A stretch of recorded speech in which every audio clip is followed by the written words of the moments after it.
The East Cooper Habitat for Humanity and the Charleston Habitat for Humanity are merging to better serve families here in the Lowcountry. I talk one-on-one with Lynn Bowley and Kevin Brooks of the organization for this edition of Quintin's Close-Ups. And if you haven't already, subscribe to my YouTube channel and like Quintin's Close-Ups on Facebook. Lynn Bowley and Kevin Brooks, welcome to Quintin's Close-Ups. Thanks. It's great to be here. Oh, I appreciate it greatly. I'm bringing you all on Quintin's Close-Ups because obviously there's some major news coming from Habitat for Humanity here locally. And as you all know, this particular news is very big.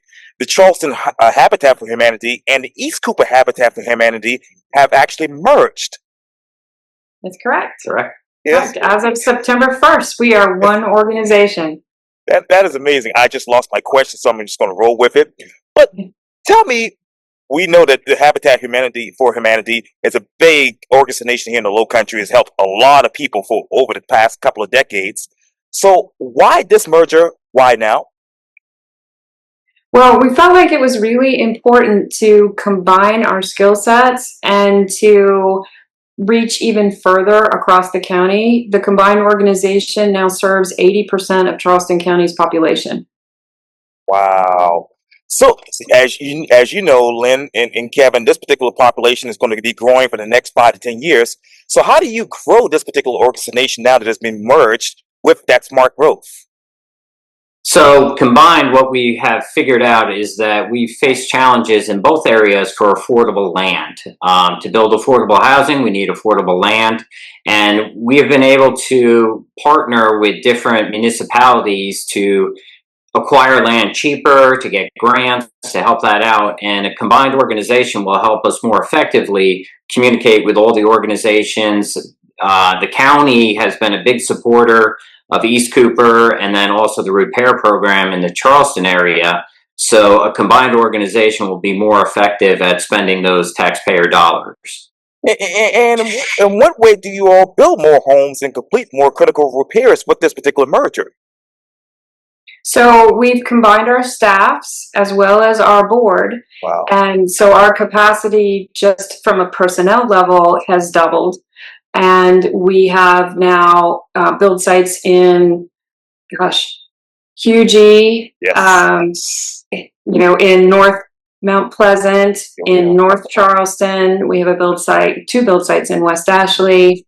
So we're confident that with our expanded team and the expanded access to land and funds, we'll be able to do more for the people here in the Lowcountry. And this is a simplistic question, Kevin, but where exactly is the land and where are the funds these days? So that's right now, East Cooper Habitat was building in McClellanville, which is where the affordable land is. We just bought a piece of land up in North Mount Pleasant, and we're going to be starting that one in the fall.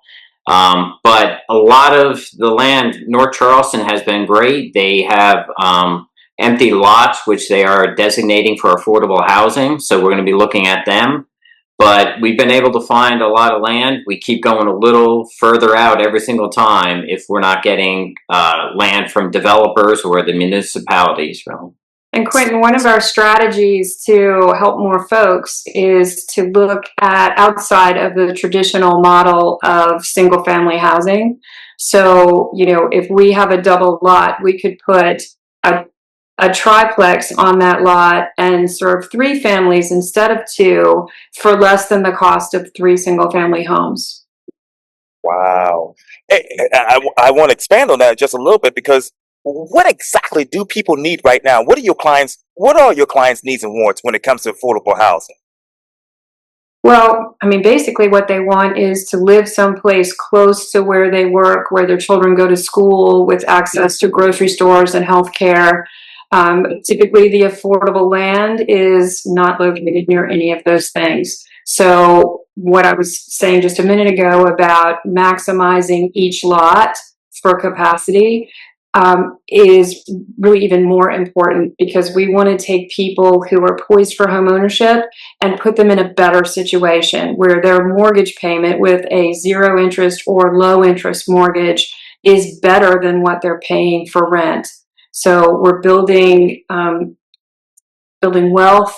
We are trying to break people out of a cycle of not being able to pay their bills, in full every month because they are spending so much on their housing. Yeah. Oh man, you're absolutely right about that. And Kevin, what are you all seeing coming through the doors? Is it more renters or more people who want to actually buy and own their own homes? So our model is that we do single family houses that they own. That model helps create generational wealth that'll change, their entire family tree. But a lot of our applicants are either renters or they're staying with family. A lot of them are staying with the grandmother, the mother, or just crashing with a friend because they can't afford an apartment in our area. Because if you look at the East Cooper area, the average single one-bedroom apartment is over $1,500 a month. And it's similar in North Charleston and Mount Pleasant, but it gets out of control, and that's more than 30% of their income, and they can't afford the basic other needs, healthcare and food and all those essentials to be successful in life. And what are those other critical services that your clients need right now besides the health care and housing? So I think that you're asking about the location. Yes, ma'am. Is Oh, yeah. Yeah. So, you need to be close to where you work, to where your children go to school, healthcare and grocery stores and all of the things that we need to be successful in our life. When you move further and further away, that puts more strain on the transportation system. You have to then spend more money on a nicer car because you have to be able to get from McClellanville to downtown Charleston to work in food and bev or wherever you're trying to go. So the stress just changes its shape when you are talking about housing that's unaffordable. Wow. Oh my. And Kevin, how many of these for lack of a better word, those empty lots, how many lots do you all want to have in these locations in the next couple of years, particularly 5 years? So right now, each individual organization was building about 2 houses a year. Oh. So 4 combined. We would love to accelerate that over the next 5 years to get to about 10 houses, and then the sky is the limit beyond there. If we can get into these multifamily units, we can build 3 at a time instead of 1 at a time for just a little bit more money, really. And I know this is probably a off the beaten path question, but where are you getting more land from? Are you getting more land from the municipalities or from the actual developers? So we're actually buying, East Cooper has been buying it on the free market. Charleston has had individual people who have donated the land, and then they have been getting some repair renovation projects through the city and the county. Yep. So that's where they've been. So continuing from here on, we would like to do a combination of where we can purchase land. We would love to be given some land. North Charleston is now designating some lots, which we've applied for, and we would love to build on those lots. Oh, wow. And when you look around this particular great region that we have here in the Lowcountry, from McClellanville and on down to Anniston Island and beyond, where else do you want to actually put more of those lots besides, just as you just mentioned, North Charleston? So our territory now ranges from the city of Charleston, West Ashley, to the right of Highway 17 going south out to Main Road. Sure. And then sweeps across and goes all the way up to Georgetown County, and then is bordered by Dorchester and Berkeley counties. Wow. So any place that we can find land that we are able to improve people's situation is where we're interested in building. And building. And besides all of that, and this might be a silly question, but what else do you all want to build as far as affordable housing?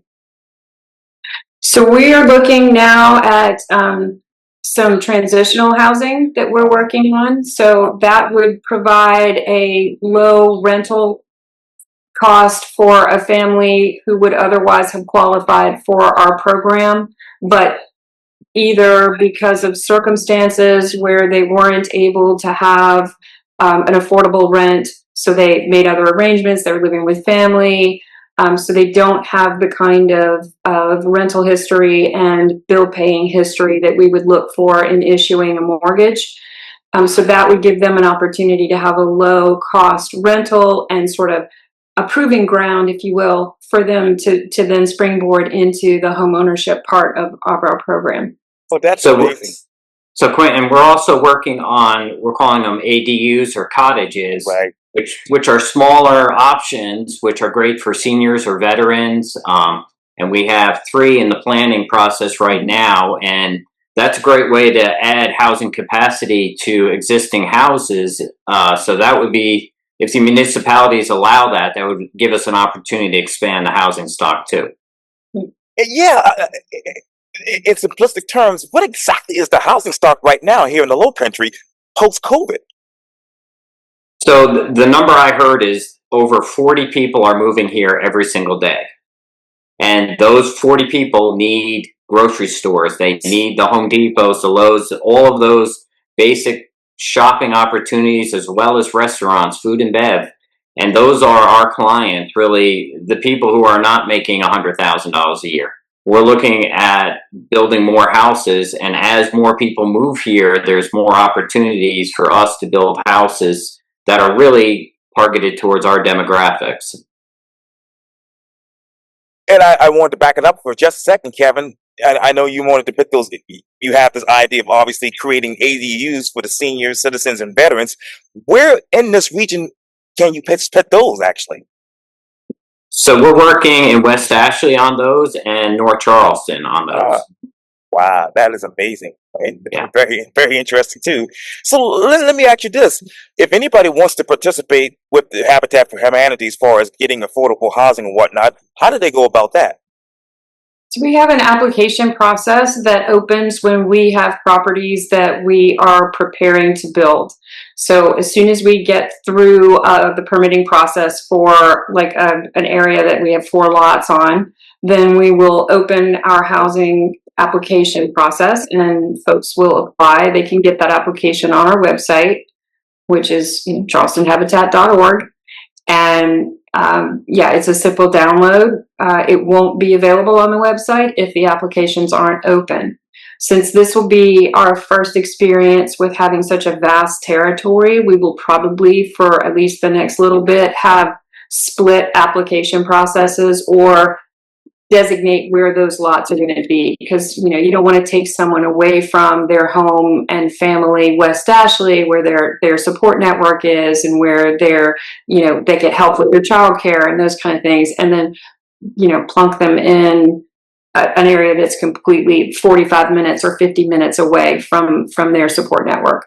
So we want to make sure that when people are applying for the homes, they know at least the general area of where they're going to be. Oh man, and I was going to ask you this too, probably a redundant question, but will you all cap those applications as well? So we don't. We will accept any applicant who wishes to apply. Our screening process is extremely rigorous.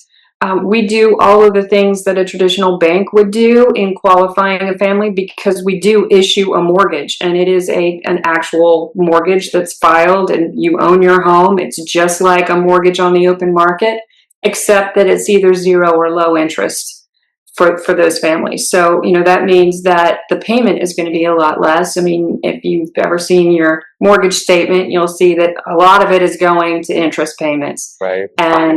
And in our case, those payments are being used for repayment of the principal and those items that are escrowed, like taxes and insurance. Yes, me and my mom know all about that as current I'm a co-homeowner. She's the homeowner, so I know all about that as well. But I mean, when you think of home ownership right now, what is the state of home ownership? So I think that there is always going to be a place for home ownership.